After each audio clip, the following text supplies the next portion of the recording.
The black cable is the ground, that the copper one that you see, and then from the left at the top you have the red cable, and then on the top right you have the yellow cable.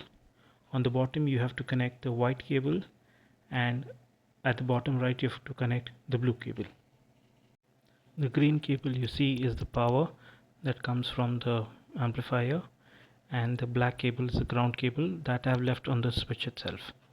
Now I just turned on the switch and you can see there is the power, and this is the volume control for the speakers. I'll just connect this.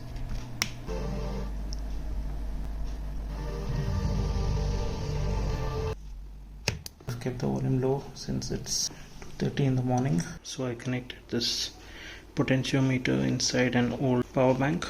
I have shot the power button, so there's no on off button anymore. That is a quick DIY how to fix the Creative SPS 2.1 370 model. Anyways, thank you for watching. Take care and bye bye.